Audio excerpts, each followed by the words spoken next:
Chop wood, carry water. Chop wood, carry water. Let's talk about the sky mirror. Now, my predictions for high winds and stormy, chaotic conditions may not show up here. This is day-by-day stuff. But the big things are listed here. Jupiter stops in the sky on the 9th. You could be watching this on the 8th, the Thursday night show, or on the Friday show, and you're sitting on a Jupiter station. Jupiter stops. Oh boy, ha ha ha. Feel like clowning around? That's okay. Wisdom comes out. Lightning bolts of truth. So Jupiter has a lot to do with lightning, and thunder is Thor. So when Jupiter stops in the sky, it's not unusual to see a lot of thunder and lightning, and you may be sitting in that right now. I hope it hasn't knocked down your lines of television, the internet. Now, if that's not enough, I mean, you've got until about the 24th of June till the next new moon comes in, and kind of gets you out of that chaotic prediction I've made. But here on the 16th of June, Neptune stops. Now, Neptune is, when he stops and starts to rage, just like Jupiter might rage, clown around, tell you the truth, shock you, thunder and lightning, eek. But he's usually a great benefic. He doesn't tend to hurt people and kill and do evil. He's just the opposite. Neptune, well, it's two fish here. One of them is Jesus. Oh boy, I love Jesus. The other one is pickpocket. He stops on the 16th. You'll see colors better. You'll hear music better. He oftentimes has to do with flooding. So here we got Jupiter with thunderstorms and lots of water. Jupiter is known for. And then we got Neptune stopping in Pisces, which is the ocean, and flooding. And is that brown water I see over there? Don't fear brown water. No. That's silly. Sewage is not a major bug. That's, anyway, if you got flooding going on here in the middle of June, I'm not surprised. And there's probably some lessons in it for us. Let's take a look at this day by day. I got the pattern of planets here. What's happening? The sun's going through the last part of Gemini. So it's still Gemini. I love Gemini. Gemini is Hermes, huh? Look up Hermes Trismegistus. Look up Hermes Lament, you know, and that'll give you a flavor of what the Egyptian teachers were like. I used to be an Egyptian teacher long ago, too. I mean, long ago in other reincarnations. My name is Raleigh, my friend.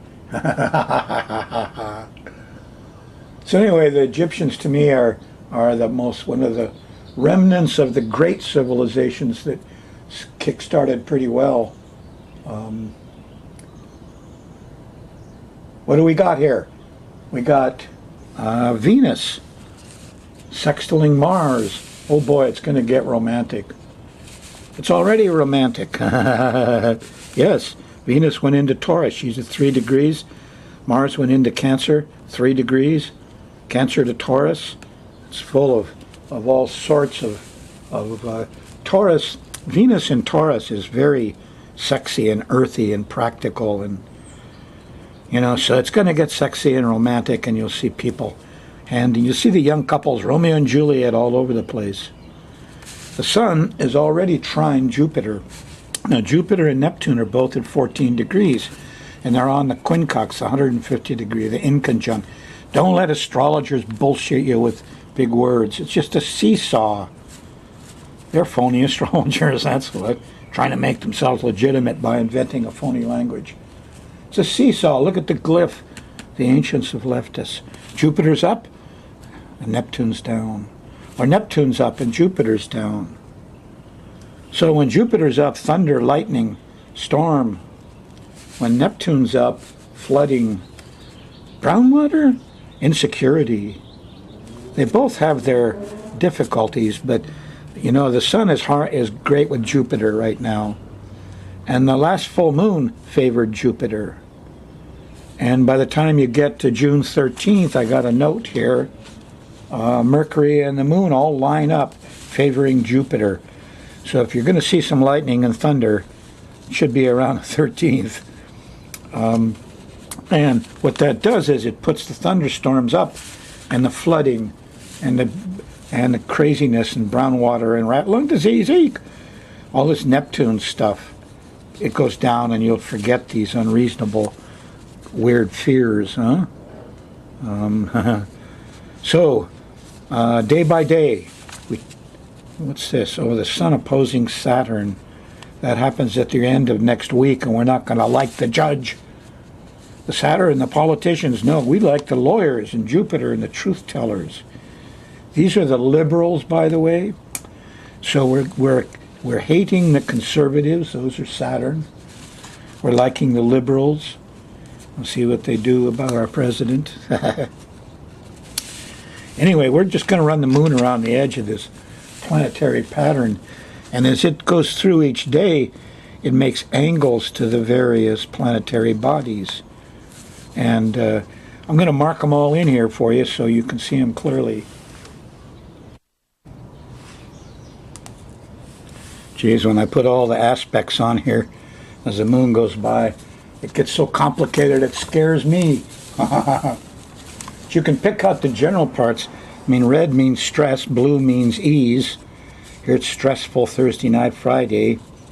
Here's a real easy place, Tuesday night through Wednesday through Thursday. See all the blue here? You know, sextiles and trines. All the planets are happy. Then you get into this part here, Friday night, and through the Saturday, Sunday, stressful. Red. Anyway, I know you're not interested in the details. That's my job. I'm the kahuna astrologer. In the middle of the day, here's a sextile to Jupiter. Aha! Now I see it clear. That's a symptom of Jupiter. Lightning bolts of truth. But it's followed almost immediately by a square to Neptune. Confusion. Was that guy drinking?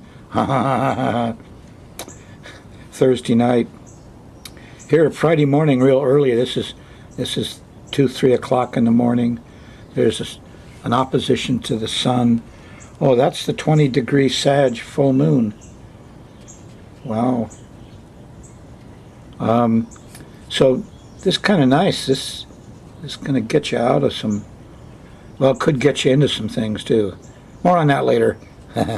Full moons are difficult. So Thursday night, Friday morning, your emotional mind tends to get a little wobbly or a little overreactive. Don't watch the faces of everybody so closely. Kind of bums you out here Friday in the middle of the day when the moon goes by Saturn. There's no way out of that. You could get really organized. There's a good side to this old guy. And there is a trine to Uranus. First you feel like this is too, I got to organize this, you know, Friday afternoon. And then right after that, Friday night, here's a trine to Uranus. And here's the technical skill to do it, and things fall in place. So this could be a happy ending to a difficult period. Anyway, here's Saturday. The moon is in a nice trine to Venus Saturday morning. Everybody should stay in bed. No, wait a minute. When it trines Venus, it opposes Mars. And everybody's too grabby, too aggressive, too physical, too much sex. How about a little love instead of all that? You know, let's stick to the cuddling Saturday morning. You'll have better luck. Saturday night, here you're into that place where there's a Jupiter square.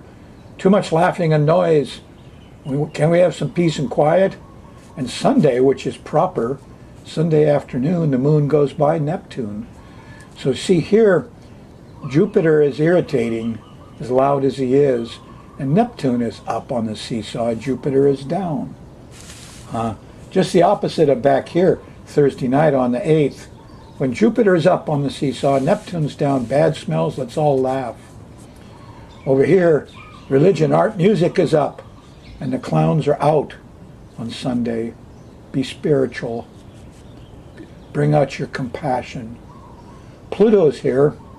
Moon goes by Pluto about dinner time, and afterwards there's discovery. There's power in all of this. Hope you have a religious, I don't like the word religion. I don't like organized religion. Personal religion on Sunday the 11th. It is a good time. Jupiter just stopped a couple days ago.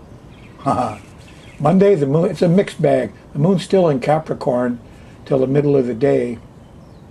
And about then, the moon squares Uranus, and it gets jittery, and there's high wind, and you could have some power outages and problems. This could be the beginning of a little storm period. Yes, moon went into Aquarius. Aquarius isn't, well, you got to get through Monday and the jitters and all of that. And as you go into Tuesday, the 13th, when a lot of stuff is popping, it doesn't get, it doesn't let up. Here you say, oh, pretty lightning and thunder. Isn't that nice? Jupiter's up on the seesaw. Lightning bolts of truth. Neptune's down. Is that too much rain? Are we going to have a flood? Tuesday night. Mercury's there late. Kids are up. Everybody's talking. You can communicate about this stuff. So it doesn't look too bad to me. Not hurricane kind of stuff. That's the way it'll feel Wednesday morning. Kids are happy. Everybody's gone off on the 14th. I got a plan. Yeah, Wednesday afternoon, the moon trines the sun, and you got ambitions. And here, there's Saturn, and I got it organized. Yeah, that comes in just after dinner. And here's Uranus, a little bit later. Technical skill, sudden awareness, common sense. So it starts with ambition. We get a good plan. Technical stuff happens. I made a note with a sweet spot because the moon sextiles Saturn, sextiles Uranus, and trines the sun. So Wednesday's a pretty good day. I would use it to do something, do a project. Thursday, well, the moon goes into Pisces. It becomes romantic. It's a time of Neptune, huh? Neptune's going up on the seesaw. Jupiter's going down. But what occupies Neptune, all of us here, on Thursday afternoon and evening, is Mars. Here's a trine to Mars. The heroes are out, the young men. Romeo is here, and Venus is waiting for him. Bring her a flower. Be sweet. Be romantic. This is a very romantic, very sensitive time. And when the romance is really kicking strong, the moon goes by Neptune. Maybe this is the big one for you. Man, at least it's something unforgettable. Let your compassion out. Romeo and Juliet need help. It's not easy to be a young couple in this times, Not easy at all. The men are enslaved into crummy jobs, and the women are stuck with this ridiculous pornography. And the battle of the sexes is not easy, and there aren't, we're not getting the young nuclear families anymore. So this is a time to dream about it, Thursday during the middle of the day and into the evening. And well into Friday morning. The moon doesn't go by Neptune till about 2:30, 3 o'clock in the morning, Friday morning. Moon's in Pisces, feels good. Do a little prayer. Be with, let your higher heart come out. That's what it is, because this is a time of Neptune. No more clowning. Cut out that noise, Jupiter. This is my time, Neptune says. And her frown turns into a little smile. So it's a good time. Friday in the middle of the day, the moon sextiles Pluto. Not bad. Discovery, power, and control. It doesn't turn sour till Friday night late. Here about 10, 11 o'clock, the moon squares old Saturn. Everything slows down. What? My plans don't go through. No time, no money. I'm stuck. You feel stuck Friday night, Saturday morning. Yeah, that's the sun and Saturn. They're having a little battle, and it's no fun. So don't go out Friday night and Saturday morning. If you feel stuck, that's okay. Think of how sweet Thursday and Friday were. Saturday, the moon goes into Aries. And Saturday night, here about 10, 11 o'clock, the moon squares Mars. And Mars is ticked off. Ask yourself what you're protecting. Impatience and angriness, not good. Not good, Mars. Forgot your Venus. What happened? The girl went off and left you there. She'll be back, don't worry. Sunday, Moon's still in Aries. There's a tendency to be tired of clowns and lawyers and professors and wise people as the moon opposes Jupiter. Of course, this is also a time when we're fed up with lightning and thunder and rain. We don't like it. We feel like there could be even a little crisis. That's the moon opposing Jupiter when you wake up Sunday morning. On Sunday afternoon and evening, here's the moon squaring Pluto. Feel a little powerless, a little panicky. It settles out Monday morning. Monday morning, the moon's in late Aries, trine Saturn, conjunct Uranus. Common sense triumphs. We're organized. It's okay. Just a normal week on planet Earth.